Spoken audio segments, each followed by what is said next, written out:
In the news tonight, Israeli police kill a Palestinian man after shooting at pedestrians in Jerusalem, and Palestinian leaders say assailants are acting out of desperation over collapsed peace talks.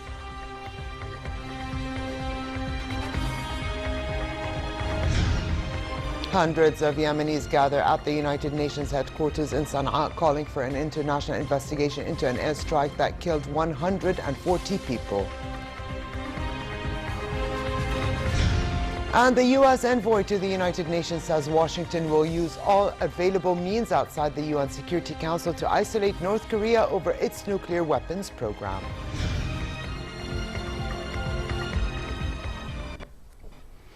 Good evening and welcome to a new edition of the news. Here are the details. Israeli police shot and killed a Palestinian man whom they said went on a shooting spree, killing a pedestrian and a police officer in Jerusalem. The incident near Israel's National Police headquarters began when shots were fired from a vehicle at people waiting at a tram stop. The shooter, who Hamas said was a member of its organization, then drove off and was shot dead in an exchange of fire with police. Medical officials said 6 people were wounded in the attack and that 2 of them, a woman and a police officer, died in hospital. Police identified the shooter as a 39-year-old Palestinian from East Jerusalem. A spokeswoman for the Israeli Prison Service said the attacker had been ordered by a court to start a 4-month jail sentence next week after being convicted of assaulting a police officer. Palestinian leaders say assailants are acting out of desperation over the collapse in 2014 of peace talks and the expansion of Israeli settlements on occupied land. Russian Foreign Minister Sergei Lavrov is saying Russia has the means to protect its assets in Syria if the United States decided to carpet bomb the Syrian military airfields. Commenting on such an option, which he says is being advocated by some policymakers in Washington, Lavrov said it would be a very dangerous game, given that Russia is in Syria at the invitation of the legitimate government of the country and has 2 bases there. Lavrov was speaking on Russian state TV's First Channel, the text of which was published on the Foreign Ministry's website. He said he hopes U.S. President Barack Obama would not agree to such a scenario. In the same interview, Lavrov said there has been increasing U.S. hostility towards Moscow, which he described as a Russophobia that threatened Russia's national security. Yesterday, Russia vetoed a UN Security Council resolution which demanded an end to airstrikes on Syria's Aleppo and military overflights. A statement by the Foreign Ministry today said the draft French UN resolution would have helped Daesh terrorists in the Aleppo area by protecting them from aerial bombing. The ministry also said the French text was politicized and one-sided. The Syrian army and their allies recaptured more territory from rebels in Hama province in the west, building on advances they have made in the last 2 days. The Syrian Observatory for Human Rights said the Syrian armed forces seized Am'an and Al-Kabariya, 2 villages in rural northern Hama, which the insurgents took control of last month. According to the United Nations Refugee Agency, Morocco has become home for many refugees instead of being the normal stopover from Africa to Europe. The agency says there are more than 4,200 refugees in Morocco, 2/3 from Syria and the rest from sub-Saharan Africa. And the UNHCR and the Moroccan government are trying to help refugees better integrate with local communities. Refugees are all across Morocco. They live in over 40 different municipalities. So this is not, refugees in Morocco should not be seen as a movement, coming from through Algeria in the north and then to Europe. They are actually settling all over the country. Provide professional training for those who, are young and able to learn a new profession or just a profession after school, and help those who want to launch their own micro-enterprise to be able to do so, like a shoe repair shop or hairdressing salon or selling snacks, etc. So help them become self-sufficient. Thousands of Yemenis, many of them armed, gathered at the United Nations headquarters in the capital Sana'a, calling for an international investigation into an airstrike on a wake this weekend. The attack that killed at least 140 people yesterday hit a hall where rows of the city's notables had gathered for the wake of the Interior Minister's father. The Saudi-led coalition has denied any role in the incident, believed to be one of the deadliest strikes in the 18-month-old war. The attack has been condemned by the UN, the European Union and the United States. Here's more. The United Nations now says the strikes that hit the Sana'a Community Hall on Saturday killed more than 140 people. Hundreds had gathered there for the wake of the father of a senior official from Yemen's new Houthi-run government. That's when locals say at least 2 missiles struck, leaving the hall in smoldering ruins. As investigators combed through the wreckage on Sunday, locals expressed outrage. This is a heinous crime one can barely imagine. No one ever thought they would strike a mourning hall. Can anyone imagine hitting people mourning a death? The death toll was one of the largest in any single incident since the Saudi-led coalition began military operations against the Houthis last year. The U.S. announced an immediate review of its support for the coalition, which denied any role in the strikes. And with UN officials saying more than 500 were injured, many fear the death toll could still rise again. Libyan forces allied with the government advanced on Daesh positions in Sirte. The advance over 2 streets in Sirte's 3rd neighborhood follows similar progress yesterday when 2 other streets were taken over. The residential neighborhood had been used as a hideout by Daesh. The 5-month-long campaign by pro-government forces backed by U.S. airstrikes is advancing building by building. The terrorists were clinging to an area called Manara, a sub-district that if ceded, Misrata commanders said would leave them exposed to defeat.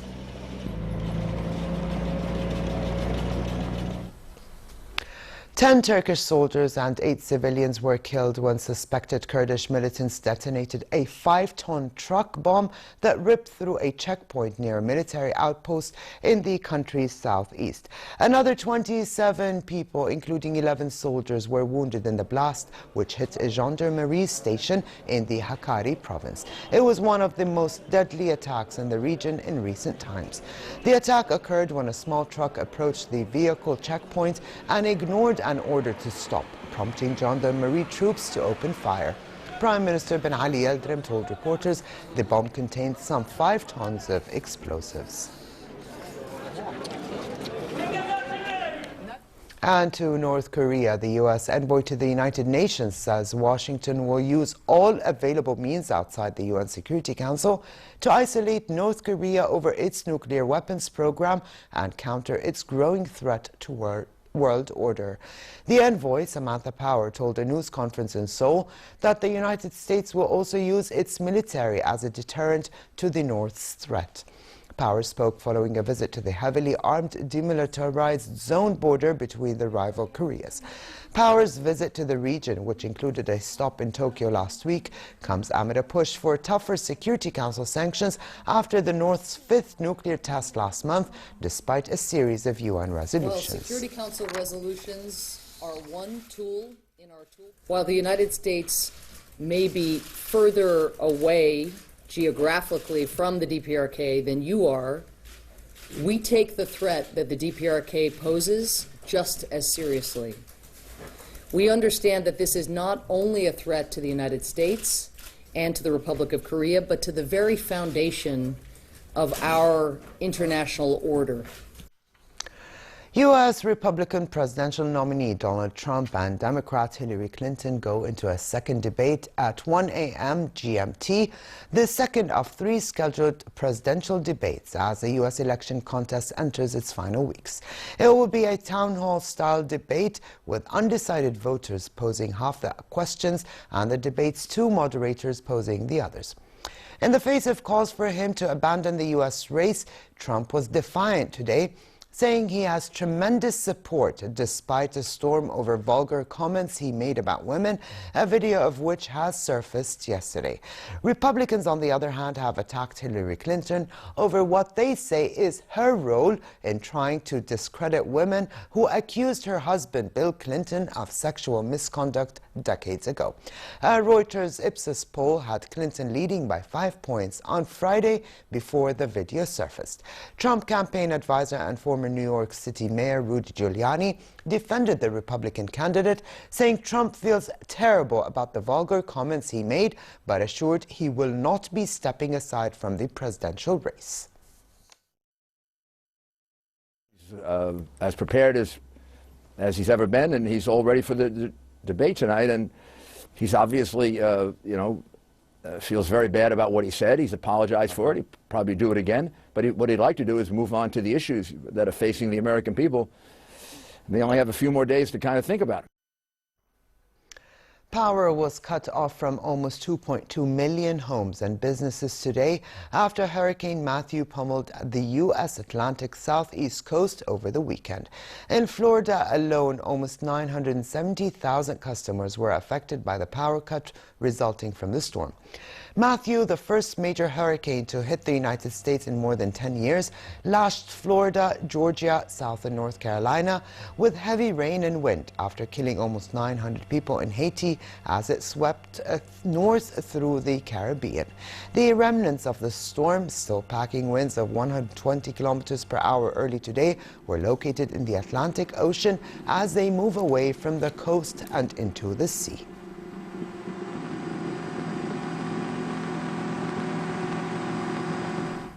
"70 graffiti artists from around the world participated in the Meeting of Styles Festival in the historic center of Mexico City in a bid to rejuvenate the neighborhood. The artists foisted their spray-painted creations on walls in the city center, buildings, and even drapes. Historically, graffiti has been banned in cities around the world, but the event in Mexico City received public backing, with authorities seeking to promote areas that have been forgotten through this project. The Meeting of Styles network began in Germany in 1997 as a community for graffiti artists to exchange ideas, and the 14-year-old festival takes place annually in various cities throughout the world on the same day.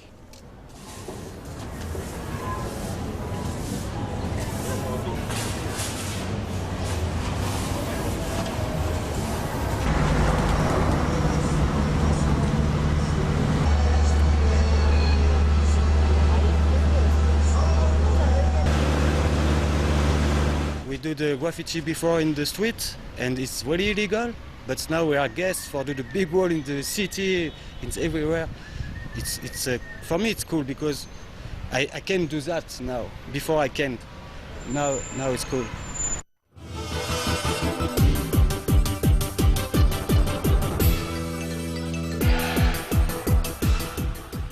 Andy Murray outgunned Bulgaria's Grigor Dimitrov in the final of the China Open to claim his 40th career title. Murray closed out the match in 1 hour and 57 minutes with a 6-4, 7-6 victory to draw closer in the rankings to world number 1 Novak Djokovic in the battle for the year-end top spot. The Briton is now 1,555 points behind Djokovic, who could not defeat his title in China because of an elbow problem.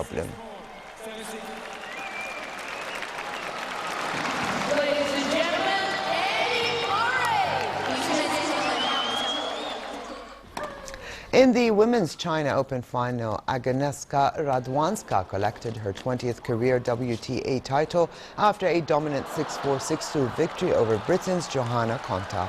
Third seed Radwanska did not drop a set on her run to the title and closed out her win over Konta in 1 hour and 36 minutes. Konta, who was 146th in the world 17 months ago, has continued a remarkable rise up the rankings despite her defeat. She also earned her first WTA title at the Stanford Classic in July.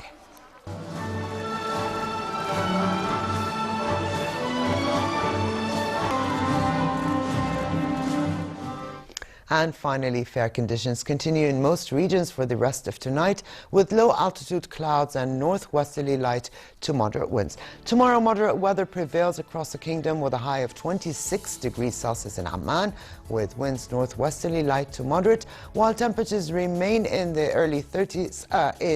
low 30s in the Jordan Valley and the desert region. The Gulf of Aqaba should also expect hot conditions tomorrow, with northerly moderate to brisk winds and slightly high seas. Here now to look at temperatures forecast for tonight and tomorrow.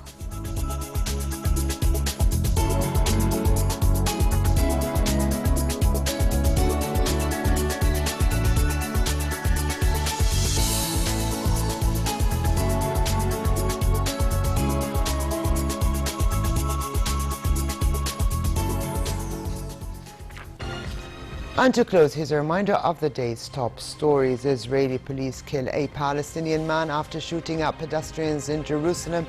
And Palestinian leaders say assailants are acting out of desperation over collapsed peace talks. Thousands of Yemenis gather at the United Nations headquarters in Sana'a, calling for an international investigation into an airstrike that killed 140 people.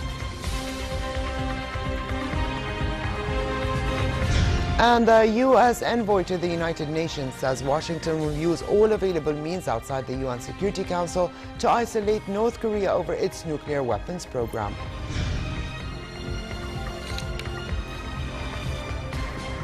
And with this, we come to the end of this edition of the news. I'm Ali Atqan. Thank you for joining us and have a good night.